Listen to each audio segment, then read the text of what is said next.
Okay, here we are. Turn the screw, chapter 5. We just saw the ghost for the second time. The governess runs out to find him, is standing outside the door, and then she looks in the same way that the ghost was looking in at her.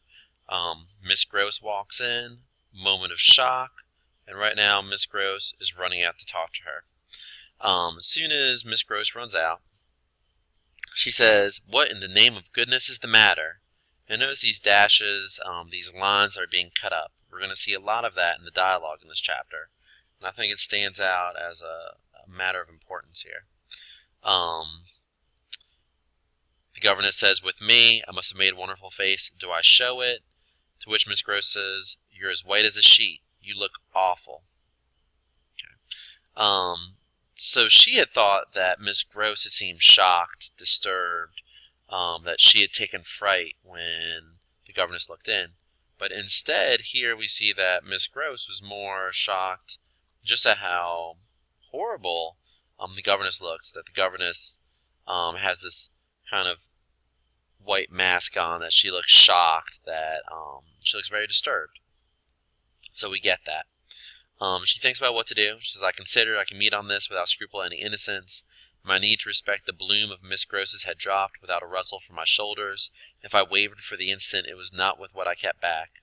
I put up my hand to her, and she took it. I held her hard a little, liking to feel her close to me." Talks about it a little bit as support. The governess grabbing her, but considering the conversations that you can have about the ambiguity here. About closeness, about people touching each other. I think that we can probably say that there's some element of surprise to this. The closeness in such Gentile and proper women holding each other's hands and becoming so close. Not that I think there's anything necessarily to be said as far as impropriety, but it does seem a little odd to me. As they continue to talk about it, Miss Grose says, "Has anything happened?" The governess says, "Do I look very queer?" And then Miss Grose says, "Through this window, dreadful." And she says, "I've been frightened." The governess's description of Miss Grose here is pretty interesting. Miss Grose's eyes expressed plainly that she had no wish to be, yet also that she knew too well her place not to be ready to share with me any marked inconvenience.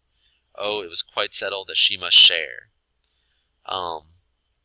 This idea that Miss Grose doesn't really want to hear this, that she doesn't want to know about it, and that the governess is going to tell her no matter what, that she's going to go into it. Okay. They have some dialogue. A man was here. Where has he gone? I don't know. I don't know who he was. Have you seen him before? Yes, once on the old tower. Miss Grose finally looks and says, "You mean he's a stranger?" Miss Grose feels a little surprised that the governess hasn't said anything to her about it. She says, "No, for reasons, but now that you've guessed." Miss Grose says, "I haven't guessed," she said very simply. "How can I if you don't imagine?" There's this continual element that the governess has where she feels like Miss Grose knows more than she's letting on. It's one of these ambiguities that we're just not quite sure about. Does Miss Grose know about the ghost? Has these ghosts been appearing? Has Miss Grose been hiding from these ghosts? Is there something underhanded going on here that's more in depth with this, with Bly? Is it a haunted house? Is it a haunted house? There's a lot of strange elements going on here, and I think that one of those turns of the screw here, that twist, is that we don't know where Miss Grose is, and we have the suspicion that Miss Grose is hiding things from us. But here Miss Grose says, "I have no idea what you're talking about." They talk for a little bit. They have this interesting part about, was he a gentleman? A gentleman, somebody of a higher class, someone like the gentleman who has hired the governess in the first place. But the governess says, "I found I had no need to think. No, he is not a gentleman." Miss Grose, nobody about the place, nobody from the village. The governor says, and repeats, nobody, nobody. I didn't tell you, but I made sure. This idea that she's kind of asked around, that she knows a little about this. Remember that there's an element here that she could be manifesting Peter Quint based on other people's observations, because we're not sure what she said or spoke with the other house servants about. So it's very possible that he could be there, or that she could have become aware of him from that. If he is a gentleman, what is he? He's a whore. They talk about this idea of him being a whore a couple times, which could be a ghost, could be something more. They talk about going to church. She says, I'm not fit for church, the governess does. And then we have some of those broken up statements. The governess says, I won't do them. She nods at the house. The children? I can't leave them now. You're afraid? I spoke boldly. I'm afraid of him. Notice how they're closing each other's ideas and thoughts. There's an implication here of understanding, which is somewhat important. The governess begins to think that Miss Grose knows something about this. She says, there's the faraway faint glimmer of a consciousness more acute. I somehow made it out in it the delayed dawn of an idea I myself had not given her, and that was as yet quite obscure to me. It comes back to me that I thought instantly of this as something I could get from her, and I felt to be connected with the desire she presently showed to know more. She feels, if she talks more, that Miss Grose is going to reveal who this person may be, that we're going to have an answer. We talk about when they met them, almost at dark, that he peeps, which peeps, we usually don't think of that as a very positive term. We think about peeping Toms. We think about people that peep in on us. We think about, marshmallows at Easter time that very few of us eat. No, I'm just kidding. But, the idea of peeping isn't really a positive thing for a man to do, especially on a woman. It has a very negative connotation. They talk about fearing for the children. This idea of fear being very present, very important. They talk about Miss Grose saying that she wouldn't be able to have come out to see this, and the governess says, neither could I, but I did come, I have my duty. To which Miss Grose replies, I have mine. This idea of duty is important, though. The governess goes into it, I've been dying to tell you, but he's like, nobody, nobody, she echoed. And we have that echo, we had nobody earlier. Whether this is some kind of clue from Henry James letting us know that there is nobody there, that this is just a manifestation of the governess's imagination, we don't know. We'll never quite know. But very interesting that twice in this chapter here, the idea of nobody has been repeated twice. Okay. They describe him with his no hat, his red hair, his red, close curling, pale face, long in shape, straight, good features, queer whiskers that are as red as his hair. His eyebrows are darker, they're arched as if they might move a good deal. His eyes are sharp, strange, awfully, but I only know clearly they're rather small and very fixed. His mouth is wide, his lips are thin. Otherwise, he's quite clean-shaven except for his red whiskers. She describes him as being like an actor.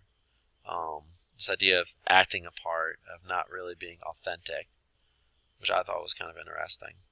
That he's pretending to be something, which we think he's pretending to be perhaps a gentleman. Continue, but never so, never a gentleman. It does seem like Miss Grose might have some idea about him. The governess says, you know him then? She says, well, he's handsome. The governess says, remarkably, and dressed in somebody's clothes. They're smart, but they're not his own. How the governess can understand that, we don't really know. It's some kind of intuitive element that she takes up on this. It's very interesting that she does mention this, but we should also realize that these clothes, that it's an intuitive remark that she makes, that we have no idea. But it goes along with what Miss Grose is thinking. She then follows and says, they're the masters. Oh, you do know who it is. Quint.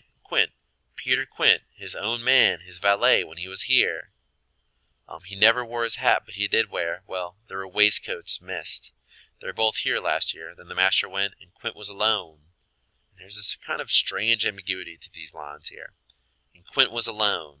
This kind of loneliness around that sentence. The last year mark over here. She follows, but halting a little.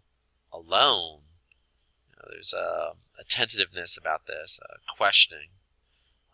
In charge, Miss Grose says, alone with us. So the impropriety of all this kind of comes out a little bit more. This more shadiness, the shadiness of what's happening. When asked about what became of him, Miss Grose says he went too. Definitely in correlation to what happened to Miss Jessel, that she went, she left, and that's all she knows. Here we have Peter Quint, who went too. Went where? The governess says, God knows where. He died. Died, I almost shrieked. Yes, Mr. Quint is dead. What a great ending to this chapter.